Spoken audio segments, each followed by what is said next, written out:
The National Governors Association Committee on Transportation, Commerce, and Communications is chaired by Nebraska's Governor Kay Orr. In this next portion of yesterday's NGA meeting, the committee hears about telecommunications in a global economy from the chairman of the Federal Communications Commission, Alfred Sikes. Then members will discuss national transportation policy with the Transportation Secretary, Samuel Skinner. Obviously, this next year is going to be a very active one for us on Capitol Hill. And as for the committee's research agenda, I'll simply refer you to the status reports that are behind tab K in the briefing books. But I also want to report on a recent research activity.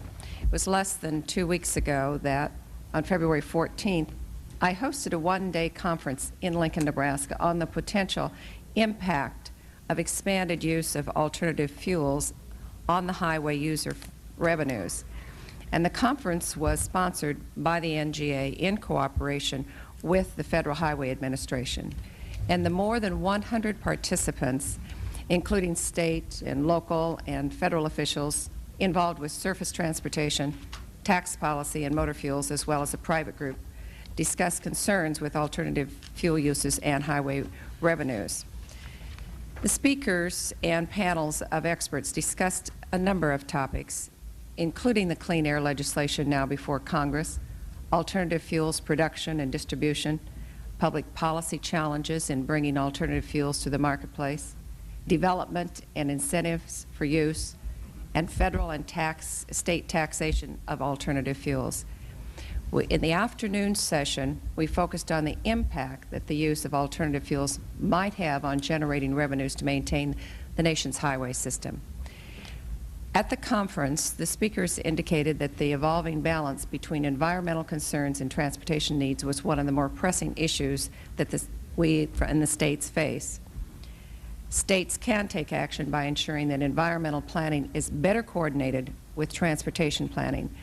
And the challenges discussed at the conference underscored the need to maintain an interdisciplinary approach to clean air proposals at both the state and federal level, while encouraging the development and use of domestically produced, clean-burning motor fuels. We must ensure the integrity of our surface transportation system.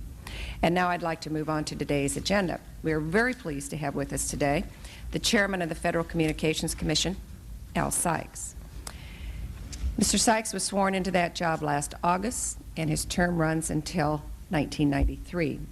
And before becoming FCC Chairman, Mr. Sikes spent 3 years as Assistant Secretary of Commerce and Administrator of the National Telecommunications and Information Administration at the U.S. Department of Commerce.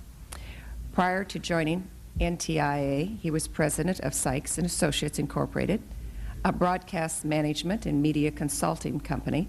And he's also served as an officer in a number of companies that owned and operated radio stations in Texas, Louisiana, and New Mexico.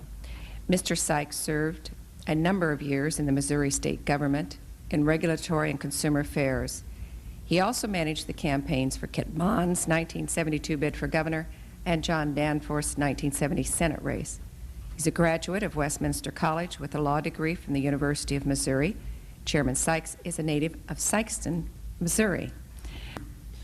When I served in Missouri Governor Kit Bond's cabinet, my department had broad economic development responsibilities. That was back in the mid-1970s, and we worried about whether Missouri would have the kind of public assets, highways, energy sources, and transportation facilities needed to retain and attract industry, and also to provide our citizens jobs and the quality of life that they wanted and needed. We also worked hard to make sure Missouri stayed competitive with her sister states, all of which had comparable economic development programs. Today, bridges, highways, and airports remain important. Increasingly, however, the quality and performance of a state's overall economic infrastructure, electronic infrastructure, also matters. At the national level, we are concerned about our electronic infrastructure. Today's communications and computer networks constitute a prime source of the critical productivity and efficiency gains the United States needs to stay globally competitive. They are also core components of a worldwide information economy that will approach $1 trillion this year. In an increasingly service-based economy, communications technologies are more and more important. Few, if any, means of fostering productivity in services and the services component of manufacturing are more promising than what economists call electronic tools. In the developed world, the quality and performance of countries' communications infrastructure have become a centerpiece in their drive to reach or sustain competitive strength. In Japan and West Germany and France, governments and industries are working in a symbiotic relationship to ensure the best in new communications technology and facilities. As an Assistant Secretary of Commerce working on ways to liberalize European communications equipment and services markets, I saw communications make a difference. Multinational corporations chose to locate their facilities in Belgium or Britain, for instance, rather than in West Germany or France, where state communications monopolies then rigidly limited their communications options. Underpinning the telecommunications policy changes that have happened overseas in the past 5 years in England, West Germany, and Japan have been concerns that without reforms in the kind of environment that fosters investment in the latest communications facilities, their national economies would fall behind. 6 months ago, I became chairman of the Federal Communications Commission. At my confirmation hearing, I spelled out my top priority: encouraging the development of a competitive, innovative, and excellent American communication system. Over the past 3 weeks, as a part of that effort, I have been meeting with each of the chief executive officers of most of the major telephone companies. I have been especially interested in their plans for network modernization, advanced applications, and new services. One thing I've learned is that the challenges aren't technological or financial. The technology has advanced well beyond their immediate needs, and none have suggested difficulty with the capital markets. They all, however, want to talk about federal and state regulatory policies. As you might expect, each of the Bell operating companies has talked about restrictions in the AT&T consent decree. They have all talked about stifling capital recovery rules and the lack of adequate investment incentives.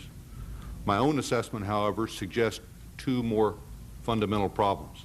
First, a firm national consensus favoring the establishment of an advanced, feature-rich network of the future does not exist. And second, state and federal agencies often prove too slow in resolving their various parochial policy and jurisdictional differences.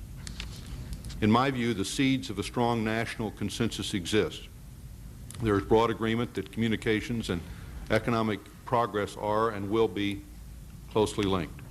There is broad agreement that we are challenged internationally, and there should be, in the final analysis, an understanding that state and federal officials are responsible to the same constituency, the American people.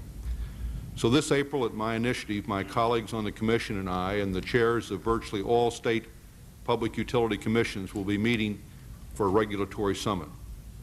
This is the first time it has ever happened. Let me add that we also hope that the National Governors Association might participate, given its clear potential for leadership. My formative years were spent working in state government. I believe strongly in both the strengths of our federal system and the importance of state and federal agencies working together. And I look forward to working with you. Communications and related goods and services are central to furthering America's social and economic progress. It is essential that our country stay in the forefront of communications research and development while maintaining economic strength and competitive diversity at home. And it is essential that regulators at both state and federal levels increasingly ask whether rules and tariffs add or subtract from the goal of network modernization. How effectively we meet our responsibilities will significantly affect our nation's future. Thank you. Thank you, Mr. Sikes. Are there any questions? I would like to direct a question, Mr. Sikes. We've had some lively discussions here at this meeting of the Transportation and Telecommunications Committee before on the ruling that affects the Bell companies, modified final judgment, I guess is how we reference it. And what advice would you give to myself and to the fellow governors on sorting out the arguments that are used and what direction we ought to be taking or what potential there is there. Well, let me say at the outset that we enjoy in the United States the most modern technologies, advanced applications, and new services. But increasingly, they are being deployed by private networks. So when General Motors, for example, wants to expand its network, its information resources, it, for example, buys electronic data systems, as we'll all recall it did from Ross Perot some years ago.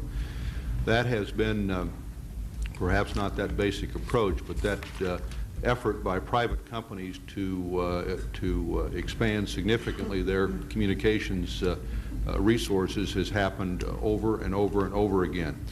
The biggest problem, we believe, is in the expansion, the modernization, and the wide deployment of these technologies, and that's going to happen by the operating companies. Therefore, we get to the Bell operating companies, which are restricted by the modified final judgment.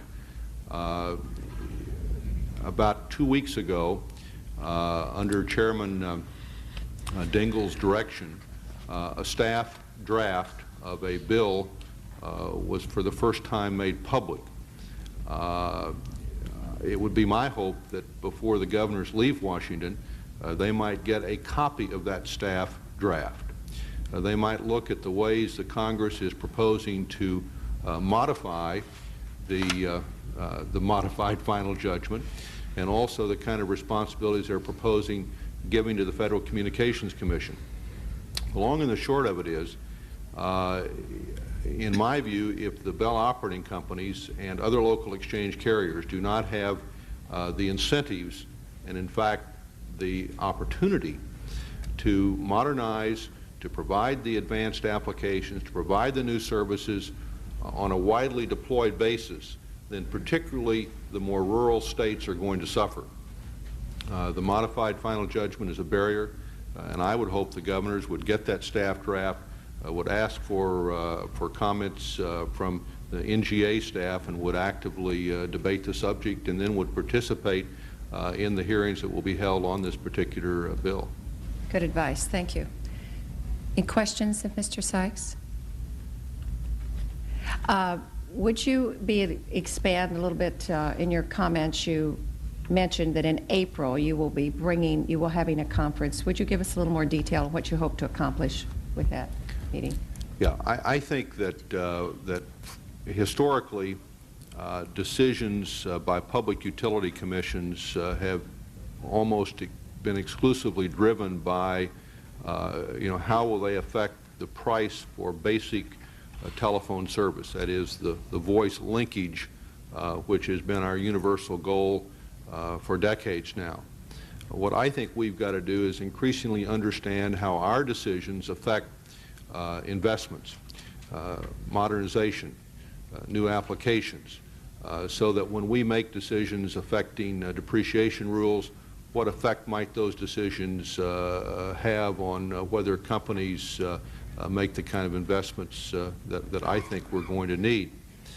I think what has happened to a considerable extent is that we have been almost myopic in saying we've got to keep the network at the least possible cost level for basic service, and consequently the network is increasingly underutilized, that is not utilized for the new services, and if it was more utilized for the new services, then there would be less network cost that would have to be borne by the basic services. So those are the kind of questions that we're going to talk about and hopefully come to broad consensus on at least a series of items having to do with modernization. Yes, Governor Wilkinson. Thank you, Governor Orr. Mr. Sikes, when we governors in the past have focused on rural economic development, which is a topic of endear to all of us anymore, we used to think in terms of infrastructure, clean water, available wastewater treatment access roads. We've come to realize that telecommunications capabilities in those areas are today the important infrastructure. For instance, if a company does not have available fiber optics capabilities, imaging, data transmitting over long distances, the ability to operate fax machines, et cetera, et cetera, the companies are just not coming into those areas to provide employment. Recently in Kentucky, we have entered into an agreement with South Central Bell and the University of Louisville and the Commonwealth, the tri-party agreement, where the telephone company would guarantee by the end of 1990 to have full telecommunications capabilities available in every service area that they have in our Commonwealth. That was a marvelous agreement that we reached with South Central Bell. However, we have a couple of other companies in Kentucky that are not so cooperative because they just are reluctant to make that investment in their service areas. Do you have any suggestions for those of us who are trying to get that done statewide about how we might deal with those telephone utility companies that are reluctant to make those telecommunications capabilities available in all of their service areas? Well, you know, I'm not prepared to give you a state-by-state inventory of what governors are doing. I heard quite recently that a couple of states in the New England area were saying, you know, to the telephone companies, you know, we'll provide an opportunity for you to earn more than the customary rate of return if you'll then promise that you'll plow back those added revenue streams into network modernization. It strikes me that goes right to the absolute heart of what the companies are interested in and what the states are interested in. So I would at least at this point suggest you might look at those kinds of approaches. I think, you know, as a practical matter, we're talking about fiber, we're talking about digital radio, we're talking about digital switching, we're talking about software enhancements. Those are the kind of the stream, if you will, Absolutely. Of the kind of technologies, and making a bargain in that area, I think, is going to again drive network usage and over time force down that basic price.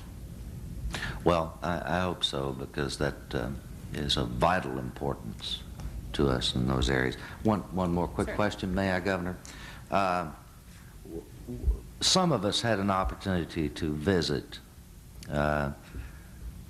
Brussels this summer, and I had an opportunity to visit with the President and Vice President and some of the ministers of European EC 92, so to speak. We had an extensive conversation about GATT and where EC 92 was headed. And of course, there again, telecommunications became the topic of considerable discussion there. What are the implications of all of this international activity, so to speak, EC 92 and the GATT negotiations? How do you imagine that will impact our state telecommunications policies, if any?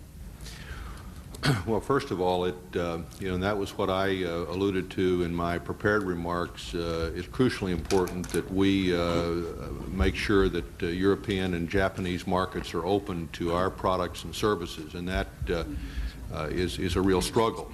And with the omnibus trade bill and the telecommunications portion of that, I think we have a better chance to achieve those objectives now. But simply stated, if we don't achieve those objectives of opening those markets, what's going to happen is that our key, you know, flagship companies are going to find themselves faced with foreign competition at home, unable to compete internationally. what is happening in Europe and Japan, I think, to a not insignificant extent, is that they want to continue to capture revenue streams that result in kind of super profit pricing. Use those revenue streams for network modernization. Worry that if they let our companies in on a fully liberalized basis, that our companies will force down the prices and therefore the super profit levels, and therefore they'll be denied the opportunity to capture those revenue streams for their own modernization. Because it is absolutely clear that in the developed countries of the world, in Europe and Asia, that they are devoting extraordinary sums of public money to the kind of infrastructure improvements that we're talking about. Now, in this country, we have generally, in the telecommunications area, let the marketplace make those investments. We've had the Rural Electrification Administration's loan program, but beyond that, it's fundamentally been a marketplace-driven proposition. I think it can continue to be so if we understand how what we do affects the marketplace and make sure that what we do make those incentives exist. So, quite simply put, if these companies don't have equal access to that vast market, the bottom line could be inefficiency and higher rates in our own states. That's right. Yeah. Thank you, Governor Mr. Wilkinson. Governor Florio. Just to follow up on that point, you regard the FCC as potentially playing any kind of a constructive role to induce overseas competitors to open their markets. In telecommunications, I think the trade surplus of $2 billion just a couple of years ago has deteriorated to a trade deficit of $1 billion in telecommunications, and therefore the efforts to persuade in ways that are affirmative people open their markets overseas, particularly in France and places of that sort, has not been very effective.